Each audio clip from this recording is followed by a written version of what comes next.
Rewa era खत्म हुआ। Japan को फोर्थ इंडस्ट्रियल रेवोल्यूशन में अमेरिका, चाइना और इंडिया जैसे कई विदेशी देशों के सामने करारी हार का सामना करना पड़ा। साथ ही बर्थ रेट कम होता रहा, आबादी बूढ़ी होती गई और एजुकेशन का लेवल बहुत नीचे गिर गया और जापान बर्बादी की तरफ बढ़ रहा था। पूरी दुनिया में न्यूक्लियर वॉर की शुरुआत हो गई। हालांकि जापान जंग का मैदान नहीं बना, इसलिए काफी रेफ्यूजीज आए, बीमारियां फैलने लगी, ऊपर से लगातार एक के बाद एक जोरदार अर्थक्वेक। इस बीच सारा पैसा कुछ ही लोगों के बीच घूमता रहा, जिन्हें लोग एलीट कहते हैं, जैसे कि पॉलिटिशियंस और कैपिटलिस्ट्स। गवर्नमेंट फेल हो गई, भारी टैक्सेस, नेचुरल डिजास्टर और भूखमरी की वजह से लोगों ने आवाज उठाना शुरू कर दिया, जिसे ग्रेट वायलेंट रेवोल्यूशन कहा गया। जापान पूरी तरह टूट गया। कुछ ही सालों में पॉपुलेशन गिरकर 10% से भी कम रह गई।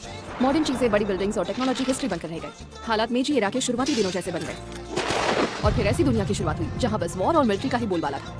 और फिर कुछ दशकों बाद यामातो, बुओ और सेई, ये तीनों देश अब सांगोकू पीरियड में दाखिल हो चुके हैं और कंट्रोल पाने के लिए लड़ रहे हैं।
कम से कम खुद को रोकने की कोशिश तो करो। वेडिंग ड्रेस के बारे में सुनना ही बहुत अजीब लगता है, पता है? तुम्हारी बात क्यों सुनूं? बिना वेडिंग ड्रेस के कोई वेडिंग होती है भला? साकी, ये सब जापान के पुराने वक्त में हुआ करता था। वो जमाना कब का गुजर गया। देखो, सबसे पहले तो ये वेडिंग ड्रेस सिर्फ कैथलिक क्रिश्चियन वेडिंग में पहना जाता है। किसी के पास कोई रिलीजन नहीं है। कितना बोलते हो तुम? मैंने ये ड्रेस इसीलिए पहनी क्योंकि मुझे क्यूट लग रही थी। क्या तुम्हें ये क्यूट लग रही थी? क्या बकवास है ये? अरे यार, इस बात का कोई लॉजिक ही नहीं है। ओए रुको, साकी। आओ तेरू, साकी, नए कपल को मुबारक हो। वाह, साकी कितनी प्यारी लग रही है ना। पता नहीं इन कपड़ों को क्या कहते होंगे। मैंने तो सुना है इसे वेडिंग ड्रेस कहते हैं।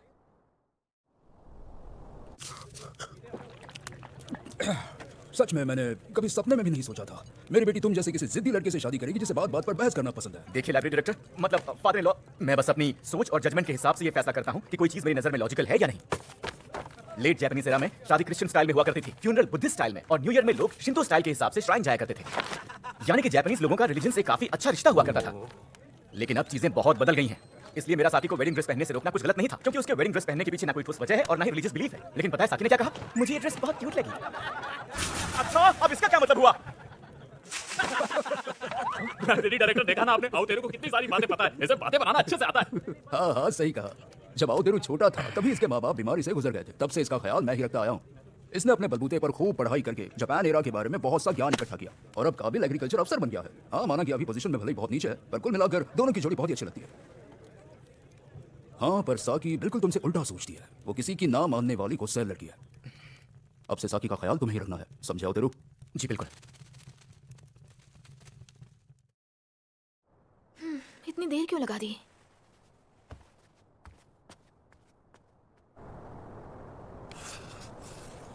क्या कर रहे हो? साकी, पता था तुम यहीं मिलोगे। ठंड में काम करने के लिए तुम्हें आज का ही दिन मिला था। बस थोड़ी देर और, थोड़ी देर की ये बात है। यहाँ से कुदरत का नजारा बहुत ही कमाल का लगता है। ये पहाड़, ये समंदर, ये आर्टिफिशियल जमीन, जापानीज एरा की ये फैक्ट्रीज और बिल्डिंग्स, पक्की सड़कें और हर तरफ यूटिलिटी पोल्स देखकर लगता है कि जापान की सिविलाइजेशन कमाल की हुआ करती थी। मुझे याद है कि कैसे तुम बचपन से ही मैप्स बनाते आ रहे हो और इसीलिए लोग तुमसे दूर रहना पसंद करते थे। सब तो नहीं साकी, तुम तो हमेशा मेरे साथ रही हो। वो तो बस तुम्हें अकेला देखकर तरस आता था। हाँ, पर इसी मैप मेकिंग की वजह से मेरे लिए एग्रीकल्चर मैनेजमेंट कितना आसान हो गया है। और फिर शायद इसी की वजह से मैं और भी चीजें हासिल करूंगा जो कि इससे भी बहुत ज्यादा। जैसे कि किसी वॉर में, है ना? सन्जू, चाइना के मिलिट्री स्ट्रेटेजिस्ट जो बताया करते थे कि कैसे वॉर में ज्योग्राफी का कितना बड़ा रोल होता है। हाँ, और फिर वो जीनियस मिलिट्री एडवाइजर कुरुदा कांड में उन्होंने तो बित्सु पर जीत हासिल करते वक्त पहले पूरे इलाके को अच्छे से समझा, फिर ताकामात्सु किले को घेर कर पानी में डुबो दिया। बिल्कुल, अगर तुम अपनी नॉलेज का इस्तेमाल करो तो शायद हम बॉर्डरलैंड्स को भी जोड़ लें और इस सांगोकू पीरियड को खत्म कर दें। फिर जापान को एक करने का सपना पूरा हो जाएगा। जापान को एक करने का सपना? आओतेरू, तुमने तोरियोमोन के बारे में सुना है? जियोमोन मित्सुहिदे, वो शोगुन जिनकी जुरिस्डिक्शन में बॉर्डरलैंड्स आते हैं। वो पढ़ाई और मार्शल आर्ट्स दोनों में तेज हैं। लोगों की नजरों में उनकी बहुत इज्जत है। कहते हैं कि हर रोज कैपिटल ओसाका में उनके घर के आगे हजारों की भीड़ खड़ी रहती है इस उम्मीद में कि वो एक दिन उनके अंडर सर्व कर पाएंगे। अगर तुम उनके साथ काम करोगे तो अभी तक तुमने जो कुछ भी सीखा है उन सबका बहुत अच्छे से इस्तेमाल कर पाओगे। मैं बस तुम्हारे साथ एक नॉर्मल जिंदगी बिताना चाहता हूँ सकी। आज के लिए इतना काफी है, चलो अब घर चलते हैं। वाह कितना टेस्टी है साकी, तुम्हारे हाथ के खाने का तो कोई जवाब ही नहीं। ये सारी सब्जियां हमने यहीं उगाई हैं और ये तुम्हारे लिए बहुत प्यार से बनाया है। और मुझे ये करना बिल्कुल अच्छा नहीं लगता। जब हम लोग यहाँ फार्मिंग कर रहे होते हैं तब हमारे यामा तो समुराई कहीं वॉर में लड़ रहे होते हैं ना। हाँ सही कहा तुमने, कितने शर्म की बात है। इसमें शर्म की कोई बात नहीं है। कोई भी वॉर जीतने के लिए समुराई का ताकतवर होना बहुत ही जरूरी होता है। क्या लगता है उसके लिए सबसे जरूरी क्या होता है? ब्लेड के साथ उनकी स्किल, एक जिम्मेदार कमांडर होना, जबरदस्त भरोसा। ये सारी चीजें जरूरी हैं, पर थोड़ा और दिमाग लगाओ, कुछ और भी है जो इससे भी बहुत जरूरी है। वो है खाना। समुराई तक अच्छे न्यूट्रिशन से भरपूर खाना पहुंच पाए, उसके लिए हमारा हाई एग्रीकल्चरल प्रोडक्टिविटी होना बहुत जरूरी है। यानी कि एक अच्छा एग्रीकल्चर किसी देश को मजबूत बनाता है। इसलिए मैं फिर से कहूंगा कि तुम जो कर रहे हो उसमें कोई शर्म की बात नहीं है। हम तो कमाल है। चलो फिर खाकर काम पर लगते हैं। वैसे भी खाली पेट फार्मिंग नहीं होने वाली। वो क्या है? कितने सारे लोग हैं। Imperial visit? इसका मतलब जो अभी गाड़ी के अंदर बैठे हैं वो यामातो के एम्परर हैं। नहीं, वो एम्परर नहीं है। अच्छा, सुनो एहिमे के लोगों, अपना सिर नीचे झुकाओ। ये यहाँ ओसाका से आए हैं, यामातो की राजधानी से, लॉर्ड तायरा देंकी ऑफ होम अफेयर्स। बदतमीज आदमी, ये क्या किया तुमने? पकड़ लो इसे। रुक जाओ। घोड़ों से बांधकर इसके टुकड़े कर दो। 30 सेकंड में। क्या क्या क्या कहा? 3, 2, नहीं मत करो, रुक जाओ। हाँ ठीक है, पूरी आवाम मेरी बात कान खोल कर सुन ले। मैं ही यहाँ का लॉ एंड ऑर्डर हूँ और कल लंच तक मैं इसी टाउन में रहने वाला हूँ। मेरा ख्याल अच्छे से रखना। इस मोटे का दिमाग खराब हो गया शायद। शांत हो जाओ साकी। नहीं, मेरी बात सुनो। ये मोटा खुद को समझता क्या है? तायरा देंकी ऑफ होम अफेयर्स, वो यामातो का हाईएस्ट अफसर है जो स्टेट अफेयर्स को कंट्रोल करता है। तायरा फैमिली यामातो बनने के पहले से ही बहुत ताकतवर क्लैन रहा है। करीब 19 साल पहले जब उसकी छोटी बहन को पुराने एम्परर फूजी-2 की एम्प्रेस बनाया गया था, तब उसे होम अफेयर्स का लॉर्ड बना दिया गया। उसके बाद तायरा देंकी ने फूजी-2 को चालाकी से जहर खिलाकर मार दिया। उसने मौजूदा एम्परर फूजी-3 को सपोर्ट किया और अपनी ही बेटी को इम्प्रेस बना दिया और पूरा पावर और कंट्रोल अपने हाथ में ले लिया। क्या जहर खिलाकर मार दिया? अगर उसने इतनी घटिया हरकत की है तो हमारे अभी के एम्परर भला उस मोटी को हर चीज का कंट्रोल क्यों देते हैं? डर की वजह से। डर की वजह से? बिल्कुल नहीं, ये गलत है। उसको लगता है कि वही लॉ एंड ऑर्डर है। ये मजाक कर रहा है क्या? लेकिन ये गलत भी तो नहीं है ना।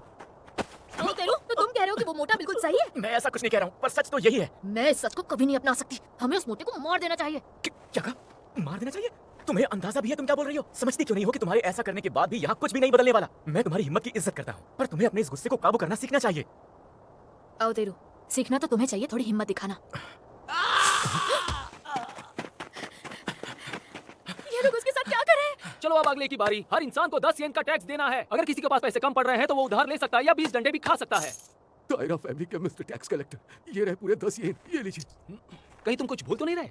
क्या? 2 येन तो मेरा हैंडलिंग चार्ज है, यानी तुम्हें अभी 2 येन और देने हैं। कितना घटिया आदमी है। रुक जाओ साकी, हम कल आएंगे जब ये टाउन छोड़कर यहाँ से जा चुके होंगे। 1, 2, 3, अपने गुस्से को काबू में रखो। ये मुझसे नहीं हो पाएगा। 11, 12, 13। ये क्या? तुम कौन हो लड़की? मैं इसी टाउन की रहने वाली हूँ। मेरा नाम हिगाशी मची है। तो फिर तुम भी लाइन में लग जाओ। पता नहीं ये कौन सी फैमिली का निशान है? जहाँ तक याद है टैक्स का रूल तो ये था कि हर गन के हिसाब से वसूली होगी और जो तय रकम है वो महीने के आखिर में एक बार ही जमा की जाएगी। आखिर तुम कहना क्या चाहती हो? अगर मेरे काम के बीच में पड़ोगी तो? लेकिन कितनी अजीब बात है कि अभी महीना पूरे होने में 15 दिन बाकी है, यानी ये जो रकम है वो एडवांस में ली जा रही है। वाकई तुम बहुत अच्छा मजाक करती हो। मैं मजाक नहीं कर रही हूँ, मेरी बात का सीधा जवाब दो। तुम बस एक घटिया आदमी हो जो अपनी फैमिली की पहचान पर उछलता है। घटिया आदमी? भूलो मत, मैं तायरा प्लान का हूँ, समझे? ये क्या? ये टैक्स कलेक्शन करना तुम्हारी खुद की करतूत है या फिर उस मोटे के कहने पर कर रहे हो? मोटे? क्या तुम लॉर्ड ऑफ होम अफेयर्स की बात कर रही हो? मुझे जवाब दो। मैं ये सब कुछ अपनी मर्जी से ही कर रहा हूँ। अच्छा ये बात है, बड़े फैमिली, क्लैन, अमीरी, अपनी जमीन जहाँ पैदा हुए, किस रंग के और कैसे दिखते हैं, इन सब बातों से जो खुद को बड़ा समझते हैं, मुझे उनसे नफरत है। तुम्हारी काबिलियत वही है जो तुम खुद अपने हाथों से बनाते हो। इस लड़की का दिमाग खराब हो गया। चलो चलो निकलो यहाँ से। तुम्हारा बहुत बहुत शुक्रिया। वही लाइब्रेरी डायरेक्टर की बेटी होना जो गुजर गए। इतनी बड़ी हो गई हो। आप लोगों को ऐसे मार खा कर बुरा नहीं लगता है क्या? क्या?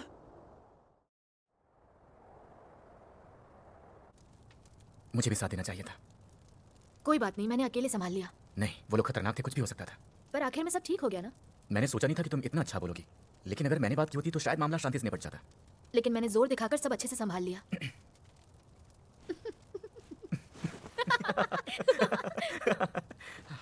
मैं बहुत खुश हूँ कि तुम बिल्कुल ठीक हो। पर तुम तो खड़े होकर बस देख रहे थे। फिर भी आज का दिन जैसे तैसे निकल गया। हाँ सही कहा, पूरा तायरा क्लैन ही पागल है। तायरा तो चलो एक बात है, पर मुझे अंदाजा नहीं था कि तुम एग्रीकल्चर को लेकर इतने पागल हो आओ तेरू। ये ज्यादा हैरानी की बात है। नहीं, मुझे एग्रीकल्चर को लेकर कोई पागलपन नहीं है।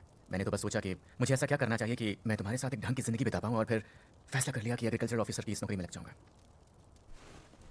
इसका मतलब ये मेरी गलती है कि तुम आज एक एग्रीकल्चर ऑफिसर हो?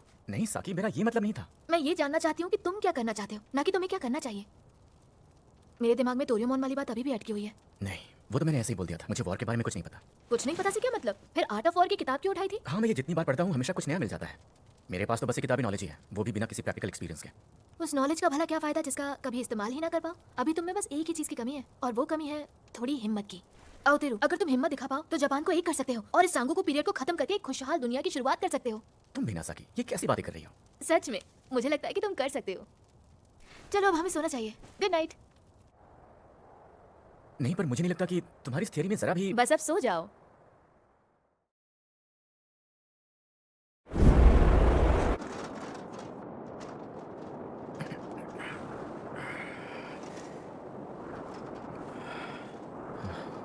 साकी, साकी, साकी, साकी, मैं उसे इसमें क्यों ढूंढ रहा हूँ?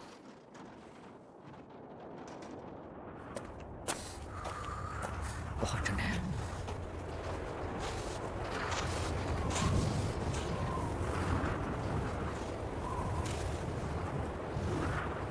खून?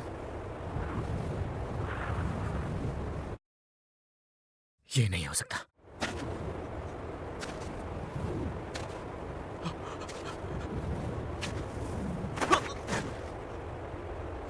नहीं, ये नहीं हो सकता। तो नींद खुल गई तुम्हारी? मैं बस इन लोगों से ये कह ही रहा था कि तुम्हारी बीवी का सर तुम्हें दे दे। तुम्हारी काबिलियत वही है जो तुम खुद अपने हाथों से बनाते हो। क्या बकवास था। नहीं, अब उसके दोनों हाथ बचे, पैर और गर्दन भी चले गए। तो अब ये लड़की अपने सर के साथ क्या ही करेगी? इन्हें जान से मार दूंगा। उस टैक्स कलेक्टर की तलवार छीनकर उसकी गर्दन काटूंगा, फिर ताना देंगी का पेट चीरकर उसे मार दूंगा। हालांकि इसके बाद मैं भी मारा जाऊंगा, पर मुझे फर्क नहीं पड़ता। और वैसे भी साकी कह रही थी कि हमें इस मोटे को मारना ही होगा। रुको, मुझे शांति से सोचना पड़ेगा। अगर मैंने इन्हें यही मार दिया तो मुझे गद्दार साबित करके मौत की सजा दी जाएगी, और फिर दोबारा तायरा फैमिली से ही कोई रीजेंट बनकर पावर में आ जाएगा। अगर मैं अभी इनसे अपना बदला ले भी लेता तो भी उससे मेरी साकी तो वापस नहीं आने वाली। तो फिलहाल बस मुझे एक ही चीज करनी चाहिए, इनसे अपनी साकी का सर वापस लेना। अभी तुम में बस एक ही चीज की कमी है, थोड़ी हिम्मत की।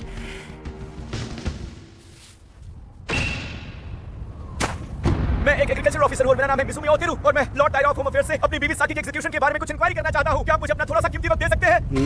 क्या तुम खुद को समझते क्या हो? बात करने की तमीज नहीं है तुम्हें? मैं तुम्हें 5 मिनट देता हूँ। क्या? तो मैं आपसे पूछना चाहता हूँ, मेरी बीवी के ऊपर कौन से चार्जेस लगाए गए हैं? चार्जेस है ना, मैंने उसे इसलिए मरवाया क्योंकि उसकी वजह से मुझे बुरा लगा। लॉर्ड टायरा, आप ये कह रहे हैं कि आपने मेरी बीवी को इसलिए मरवा दिया क्योंकि उसकी वजह से आपको बुरा लगा था? तो क्या आप मुझे उन चार्जेस की थोड़ी और डिटेल दे सकते हैं प्लीज? अब लॉर्ड ऑफ होम अफेयर्स तुम्हें हर चीज समझाने के लिए बैठे हैं। तुम्हें बस चुपचाप अपनी उस बेवकूफ बीवी का सर लेकर वापस घर चले जाना चाहिए, समझ गए? मुझे डिटेल्स चाहिए प्लीज। पहले उसने टैक्स कलेक्शन के बीच में परेशानी खड़ी की और फिर उसने मुझे मोटा भी कहा। हाँ ठीक है, मैं समझ गया। क्या मैं आपसे ये पूछ सकता हूँ कि कल आप टैक्स कलेक्शन के वक्त वहाँ मौजूद थे या नहीं? मौजूद तो नहीं था। तुम मुझसे कुछ और भी पूछना चाहते हो? अपने कीमती 5 मिनट देने के लिए आपका शुक्रिया। अब बस ये बता दीजिए कि आपको ये खबर देने वाला कौन था? ये कैसा फालतू सवाल पूछ रहे हो, जबकि तुम्हें पता था वो मैं ही था। ठीक है मिस्टर टैक्स कलेक्टर, कल वहाँ पर मैं भी मौजूद था। कल टैक्स कलेक्शन के बीच में मेरी बीवी ने आपके लिए परेशानी खड़ी की। ये बात बिल्कुल सच है, उसने टैक्स कलेक्शन को बीच में ही रोक दिया। लेकिन कल मेरी बीवी ने Lord tiara of home affairs को मोटा बुलाया। ये बिल्कुल भी सच नहीं है, ये सरासर झूठ है। उसने लॉर्ड टायरा के बारे में बात करते हुए कभी भी उन्हें मोटा कहकर नहीं बुलाया। क्या? नहीं, तुम झूठ बोल रहे हो। लॉर्ड टायरा ये आपके सामने झूठ बोल रहा है। मैं एक बार फिर से कहता हूँ, मेरी बीवी ने लॉर्ड टायरा का नाम या उनकी बात करते हुए उन्हें एक बार भी मोटा नहीं बोला था। ये लड़का तो कुछ भी बके जा रहा है। कल टैक्स कलेक्शन के दौरान मेरी बीवी ने जो बोला था वो ये था, ये टैक्स कलेक्शन करना तुम्हारी खुद की करतूत है या तुम उस मोटे के कहने पर कर रहे हो? नहीं यार, तुमने सच बोल ही दिया ना, उसने मोटा ही बोला था। जिसे सुनकर मिस्टर टैक्स कलेक्टर ने ये जवाब दिया, मोटे? क्या तुम लॉर्ड ऑफ होम अफेयर्स की बात कर रही हो? हाँ, मैंने बिल्कुल ऐसे ही बोला था। तो क्या इसमें कोई दो राय नहीं कि तुम्हारी उस बेवकूफ बीवी ने लॉर्ड ऑफ होम अफेयर्स को ही मोटा बुलाया था, समझे? मेरी बीवी ने मोटा किसको कहा अभी वो जरूरी नहीं है, लेकिन मिस्टर टैक्स कलेक्टर ने ये बात सुनते ही सबसे पहले जिसके बारे में सोचा वो है Lord tiara of home affairs. इसका मतलब मेरी बीवी ने कभी भी लॉर्ड टायरा को मोटा कहकर नहीं बुलाया, बल्कि मिस्टर टैक्स कलेक्टर ने खुद ही मोटा सुनते ही उसे सीधा लॉर्ड टायरा से छोड़ दिया। और यही असली सच है। ये तुम कैसी फालतू बहस कर रहे हो? तुमने शुरू से ही सोच लिया होगा कि कैसे तुम मुझे इन सब में फंसा पाओगे। लॉर्ड टायरा ये मुझे फंसा रहा है। चलो अब बस भी करो, 5 मिनट हो चुके हैं। कोई जल्दी से 20 सेकंड के अंदर टैक्स कलेक्टर की गर्दन काटो। जी। लॉर्ड टायरा मेरी बात तो सुनिए। अब तुम खुश हो? पता नहीं था ऐसा कुछ हो जाएगा, मैं तो बस आपको वही बता रहा था जो हुआ। अब ये बॉक्स उसे दे दो। जी शुक्रिया, अब मैं इजाजत। रुको जरा, तुम मेरे सामने खड़े रहे, तुम्हारे मन में आखिर क्या है? साफ सीधा जवाब दो। सन त्सू कहते हैं, जो जंग के मैदान में पहले पहुंचकर दुश्मन का इंतजार करते हैं उनके लिए लड़ाई आसान है, और जो जंग में बाद में आते हैं उनके लिए लड़ाई मुश्किल हो जाती है। इसलिए जो अच्छी तरह लड़ते हैं वो दूसरों को हिला सकते हैं, लेकिन खुद चट्टान की तरह खड़े रहते हैं। जो दुश्मन को अपनी तरफ आने के लिए उकसाते हैं वो ऐसा इसलिए करते हैं ताकि दुश्मन को लगे कि वो कुछ हासिल कर सकते हैं, और कुछ दुश्मन को पास आने से रोकते हैं ताकि उन्हें लगे कि इसमें कोई फायदा नहीं। क्या मतलब? ये सन त्सू की आर्ट ऑफ वॉर किताब का एक पैसेज है। हाँ ठीक है, तुम्हें अब कैसा लग रहा है? लाओजी कहते हैं हजारों मील के सफर की शुरुआत बस एक कदम से होती है। क्या उसे जाने देने का फैसला सही था? हाँ, अपनी बीवी के कातिल के सामने खड़े होकर भी इसने बदला लेने की कोशिश नहीं की। दिलचस्प नौजवान है। वो बातें तो मेरे सामने ही कर रहा था, पर लग रहा था कि जैसे उसकी आंखें कल के सपने को दिख रही हैं।